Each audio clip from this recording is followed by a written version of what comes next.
Welcome students. In the earlier chapter you have studied the pattern of inheritance as explained by John Gregor Mendel. In this chapter you will understand the molecular basis of the same. Let us start our fourth chapter, molecular basis of inheritance. First of all, the discovery of DNA. Nuclein is isolated by Friedrich Wieser in 1869 from the nuclei of pus cells. It is an acidic substance with high phosphorus content. There are two types of nucleic acids, DNA deoxyribose nucleic acids and RNA ribose nucleic acids. The living cells and organisms are characterized by their remarkable ability to reproduce and transmit characteristics generation after generation and maintain continuity of inherited traits. In 20th century, one of the landmark discovery in biology was identification of DNA as a genetic material of living organisms. Proteins are considered as genetic material because proteins are large complex molecules and store information required to govern cell metabolism. So variations found in species were caused by proteins. DNA was considered as a small, simple molecules whose composition varies little among species. Variations in the DNA molecules are of different than the variation in shape, electrical charge and function shown by proteins.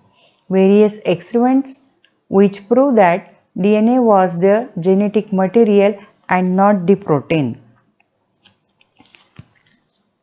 Initially, proteins were considered as genetic material. Many experiments were carried out to identify the genetic material. It was discovered that DNA is a genetic material through the experiments using bacteria and viruses. Griffith's experiment. In 1928, Frederick Griffith carried out an experiment with two strains of bacterium Streptococcus pneumoniae, S-type virulent, smooth, pathogenic and encapsulated, while R-type non-virulent, rough, non-pathogenic and non-capsulated. He injected a mixture of heat-killed S bacteria and live R bacteria. The mouse died. He obtained live S strain bacteria from the blood of the dead mouse. His conclusion is live S strain bacteria must have picked up something from the heat-killed S bacterium and got transformed into S type. Let us discuss with the help of diagram. When R type of bacteria were injected into healthy mouse did not cause pneumonia, thus R type is avirulent and non-pathogenic. When smooth type of bacteria were injected into healthy mouse, the mouse developed pneumonia and died. So S type is virulent and pathogenic. In the third step of experiment, heat-killed S type of bacteria were injected into healthy mouse. They did not cause pneumonia disease and the mouse remains healthy. In the fourth step, when the mixture of heat-killed smooth bacteria and living R-type bacteria was injected into healthy mouse, then the mouse developed pneumonia and died. When blood sample from dead mouse was cultured, the colonies of living S type were obtained. So, Griffith concluded that living rough type of bacteria must have picked up something from the surrounding medium that contains heat-killed smooth type and got changed to S type. Therefore, this change is due to the other than mutation, which he called transformation.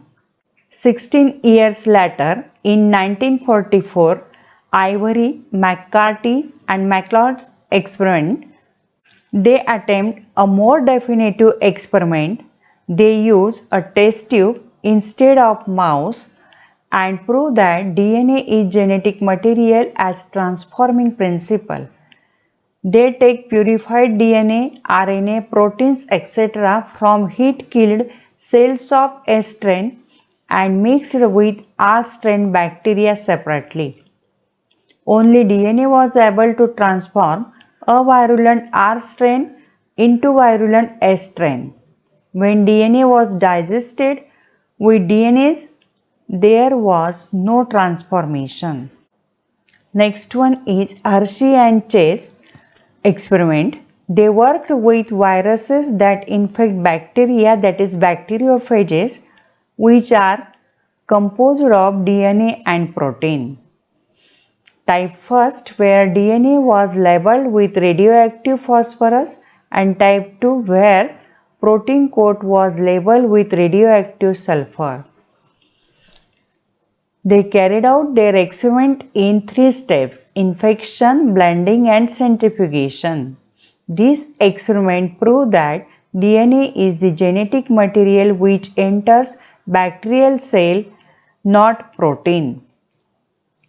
They used radioactive phosphorus in the medium for some viruses and radioactive sulfur for other viruses.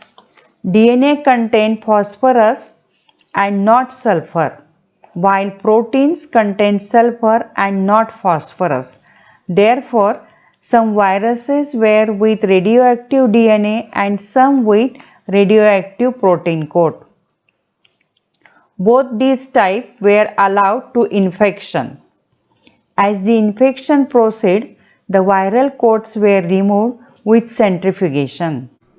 Bacteria which are infected by viruses with radioactive DNA are radioactive, while the bacteria which are infected by viruses with radioactive protein are not radioactive. This indicates that DNA enter in bacterial cell, not the protein. Therefore, DNA is the genetic material. In next video, we will learn about DNA. Thank you.